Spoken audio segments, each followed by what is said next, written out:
नमस्कार दोस्तों, एलडी बाबा क्लासेज में आपका स्वागत है। दोस्तों, आज की क्लास में हम बिहार की लोकगीत के बारे में पढ़ेंगे कि बिहार की लोकगीत कैसी है, इसके बारे में हम जानेंगे।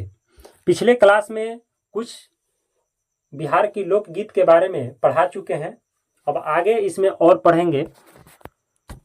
बारहमासा की परंपरा लोक गायन में भी रहती है, परंतु होली और चैता अलग से ऋतु गीत की पहचान बनाते हैं।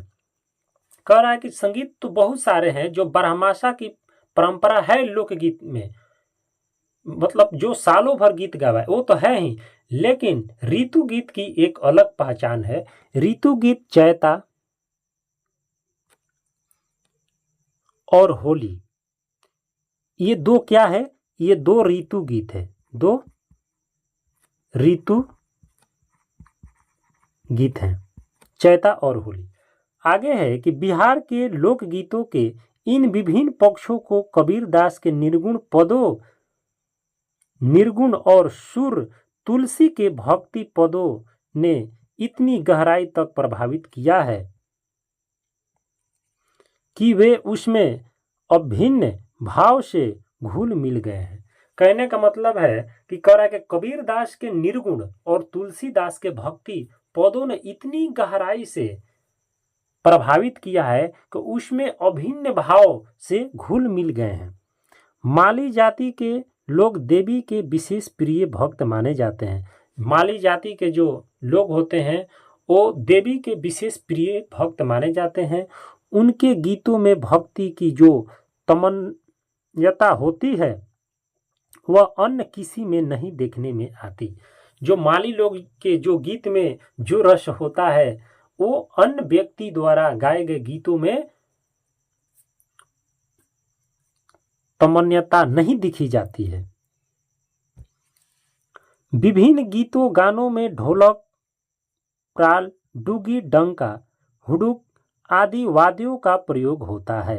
कह रहा है कि लोक गायन में विभिन्न प्रकार के वाद्य यंत्र जो है वो बजते हैं, जैसे ढोलक, डुगी, डंका। संस्कार गीतों में औरतें भी ढोलक का उपयोग करती हैं। होली और चैता में ढोल और झाल का सामूहिक वादन मस्ती तथा उमंग की समा बांध देता है। कह रहा है कि लोक गीतों में, संस्कार गीत में कौन सा वाद्य बजता है? कह दे तो संस्कार गीत में ढोलक बजता है। कौन सा वाद्य बजता है? तो ढोलक। संस्कार गीत में ढोलक वाद्य बजता है। ये प्रश्न आ सकता है, बिहार से संबंधित बीपीएससी प्रश्न पूछ सकती है। तो संस्कार गीत जो औरतें द्वारा गाया जाता है उसमें ढोलक का उपयोग होता है। फिर होली और चैता में भी ढोलक, झाल का सामूहिक वादन होता है, मतलब एक सामूहिक वादन होता है जिससे मस्ती तथा उमंग की समा बांध देता है। इन बजाओं को बजाने वालों का न कोई घराना है और न ही कोई गुरु शिष्य परंपरा है। कह रहा है कि होली और चैता में जो लोग गायन वादन करते हैं वो कोई घराना से नहीं रहते हैं और ना ही कोई गुरु शिष्य की उन लोगों की परंपरा है। अनपढ़ गवार औरतों या पुरुषों में अनेक ऐसी निकल आते हैं जिनके हाथों की कुशलता विस्मय में डाल देती है। कहने का मतलब है कि जो व्यक्ति या जो महिला नहीं पढ़े लिखे होते हैं उनके अंदर भी एक ऐसी कला हो जाती है, उनके हाथों की कुशलता हो जाती है जो विस्मय में डाल देती है। अब इससे संबंधित हम प्रश्न देखेंगे कि प्रश्न क्या है कि ऋतु गीतों की पहचान किन गीतों से होती है। अभी हम ऊपर बताए हैं कि ऋतु गीतों की पहचान किन गीतों से होती है। तो ऋतु गीतों की पहचान जो होती है वो होली और चैता के गीतों से होती है। किससे होती है? होली और चैता के गीतों से होती है। अगला प्रश्न है कि बिहार के लोक गीतों को किसने गहराई तक प्रभावित किया?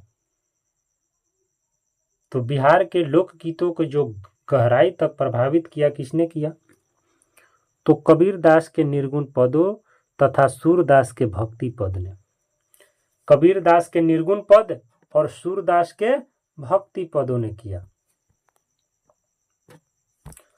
अगला प्रश्न है कि बिहार के लोकगीत गानों में किन किन वाद्यों का प्रयोग होता रहा है। तो बिहार की लोकगीत गानों में ढोलक, झाल, डुग्गी, डंका, हुडुक आदि वाद्यों का प्रयोग होता रहा है। अगला प्रश्न है कि औरतें किन गीतों में ढोलक का उपयोग करती है। प्रश्न आ भी सकता है कि बिहार की लोक गीतों में औरतों द्वारा वाद्य यंत्र का प्रयोग किया जाता है, उसका नाम बताएं। तो ढोलक, और किसमें? तो संस्कार गीतों में। संस्कार गीत के अंतर्गत होता है। संस्कार गीत कितने हैं? तो 5। 5 कौन कौन है? तो जन्म है, जनेऊ है, विवाह है, और श्रमशील व्यक्ति जो है प्रेम मनोरंजन गीत है, प्रभ गीत है। अगला प्रश्न है कि होली और चैता में ढोलक और झाल के सामूहिक वादन की क्या विशेषता है। तो सामूहिक वादन का जो विशेषता है, ये मस्ती और उमंग की समा बांध देती है। अब आगे पढ़ेंगे। बिहार में भोजपुरी बोलने वालों की संख्या सबसे अधिक है। प्रश्न आपका खत्म हुआ। अब हम पढ़ेंगे कि बिहार में भोजपुरी बोलने वाली की संख्या सबसे अधिक है, परंतु मगही, मैथिली, वजिका और अंगिका बोलने वाले में भी ये गीत समान भाव से गाए जाते हैं। बिहार में भोजपुरी तो ज़्यादा बोला जाता है, परंतु जो मगही, मैथिली, वजिका और अंगिका बोलने वाले हैं वो भी गीत समान भाव में ही पाए जाते हैं। विशेषकर संस्कार गीतों में भाषा भेद के अंतर्गत भावना तथा विषय की समानता, आंतरिक एक सूत्रता के प्रमाण सामने रख जाती है। भाषा चाहे जो भी हो, प्रायः सबके संस्कार गीतों में राम, कृष्ण तथा भगवान शंकर के पारंपरिक प्रसंगों की भागीदारी प्रमुखता से पाई जाती है। कहने का मतलब है कि भाषा कुछ भी हो, मगर सबके गीतों में राम और कृष्ण, भगवान शंकर के पारिवारिक प्रसंगों की भागीदारी प्रमुखता से पाई जाती है। मतलब इन्हीं पर गीत होती है, गीत संगीत। इनके अलावा देवी और गंगा की भक्ति के गीतों का गायन भी पूरी तरह पारिवारिक पृष्ठभूमि का अंग बनकर ही होता है। इन गीतों में हर बालक या दुल्हा राम या कृष्ण और हर कन्या सीता या पार्वती होती है। द्विजों में जनेऊ संस्कार अलग से होता है। ये कह रहा है कि इन सब गीतों में, नाटक ड्रामा में जो भी हम करते हैं, हर बालक जो होता है दुल्हा या राम कृष्ण होता है, और हर कन्या जो होती है वो सीता या पार्वती होती है। अब आ रहा है कि द्विजों में जनेऊ संस्कार अलग से होता है।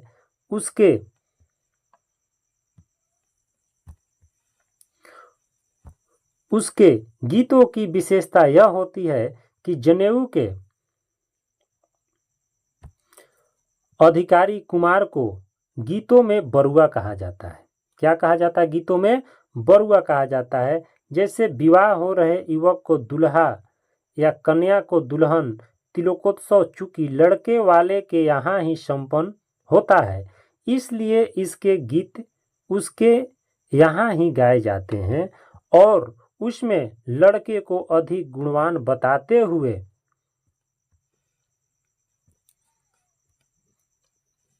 उसके गुण के अनुपात में तिलक की राशि तथा उसके समान को कम बताया जाता है, नारी समाज का कहना होता है।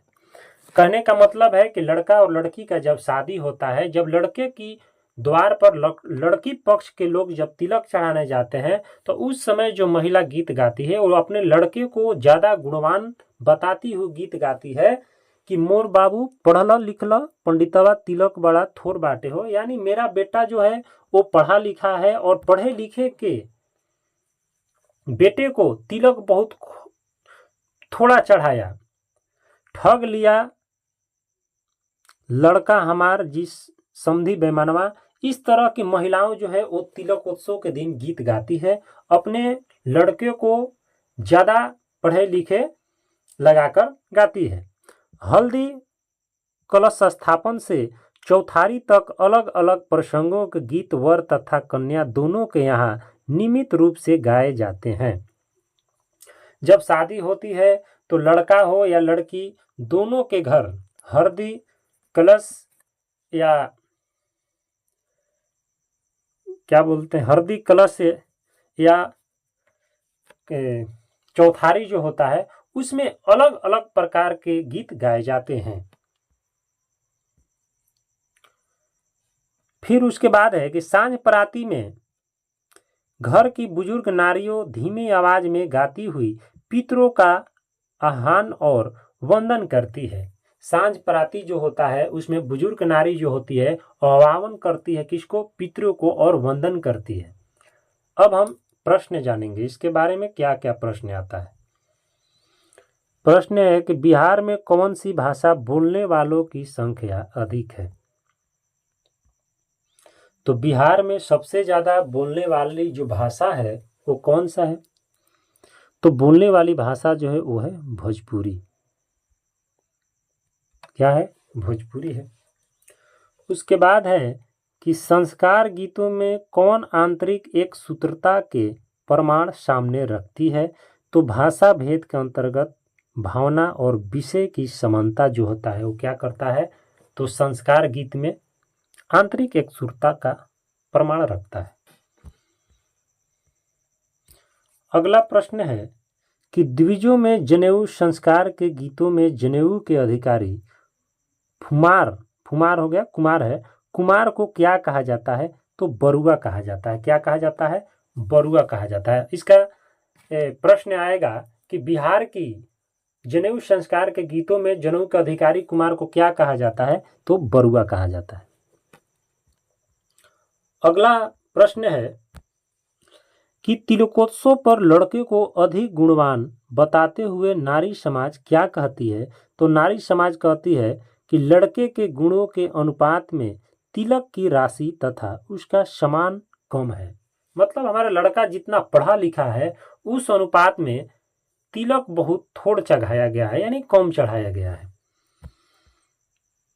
अगला प्रश्न है कि सांझ पराती में बुजुर्ग नारियां धीमी आवाज में किसका आह्वान करती है? तो पितरों का आह्वान करती है।